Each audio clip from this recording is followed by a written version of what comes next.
Illinois' Child Welfare Agency is understaffed, and that's putting staff and children at risk. That's according to an attorney who says the Illinois Department of Children and Family Services has not met federal guidelines that were spelled out to reform the agency.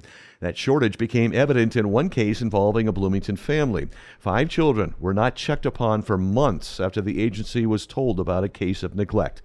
WGLT Courts reporter Edith Brady-Lunny joins us to give us all the details. Edith, thanks for joining us in studio. Good to be here. Well, let's start with you recently talked with a source who previously worked as an investigator for the Illinois Department of Children and Family Services, and that was in the Bloomington office. And if I have this right, she told you she had 71 cases on her caseload when she left the agency. That's accurate? That's true. Okay. What were the implications she described for that heavy workload? She talked about the stress level that she experienced as an investigator, both mentally and physically, as she tried to juggle that many cases.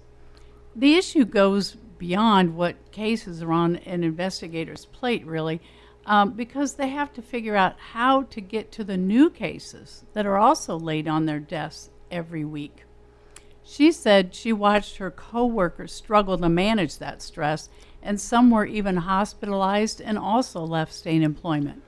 Well, before we got going here this morning, you were talking or telling me about an attorney with the ACLU, I think it was, about the limits that have been imposed now on the number of new cases that can be assigned. What are those limits and why? Well, there was a consent decree in a lawsuit between DCFS and a class of minors represented by the ACLU, and the state agreed to limit the number of new cases to 12 most of the year and 15 new cases during the peak time for hotline calls. And this was put in place to help investigators in the field get to the children who may be the target of abuse and neglect in a timely manner. And the DCFS office in Bloomington also handles Livingston and DeWitt counties. And that's a lot of travel time for investigators to cover in order to get to those families. Well, you said there was a recent Bloomington case that you highlighted as an example of alleged neglect that may not have been handled in a timely manner, at least according to your source. Can you flesh that out a little bit? Sure.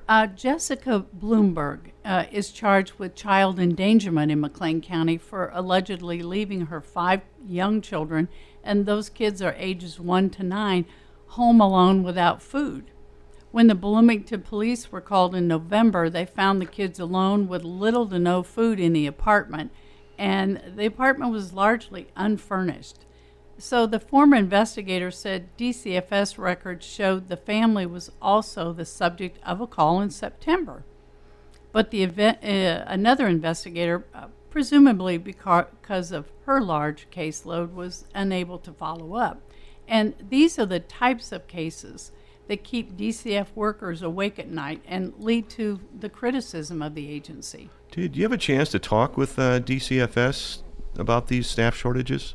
Yes, a spokesman for DCFS said the agency has the highest staffing levels currently that it's seen in the last 15 years.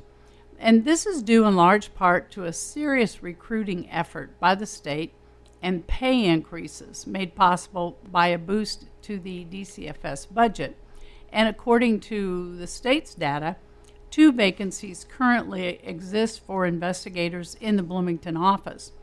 The spokesman also maintains that DCFS is able to locate 96% of the children within 7 days, and investigators have initiated their work within 24 hours in 99.7% of the cases last year. But I will note that starting an investigation just means that you make what's called a good faith attempt to reach the family after a hotline call. There has been a new DCFS director. Any optimism about, rectifying these deficiencies? Well, people like Heidi Dallenberg, and she's the attorney with the ACLU, are hopeful that Heidi Miller will make improvements in the areas that have been cited over and over again in annual reports by the Inspector General and the ACLU. So more updates on how the agency is doing will be coming in the next couple of months. So we'll see if things are moving in the right direction.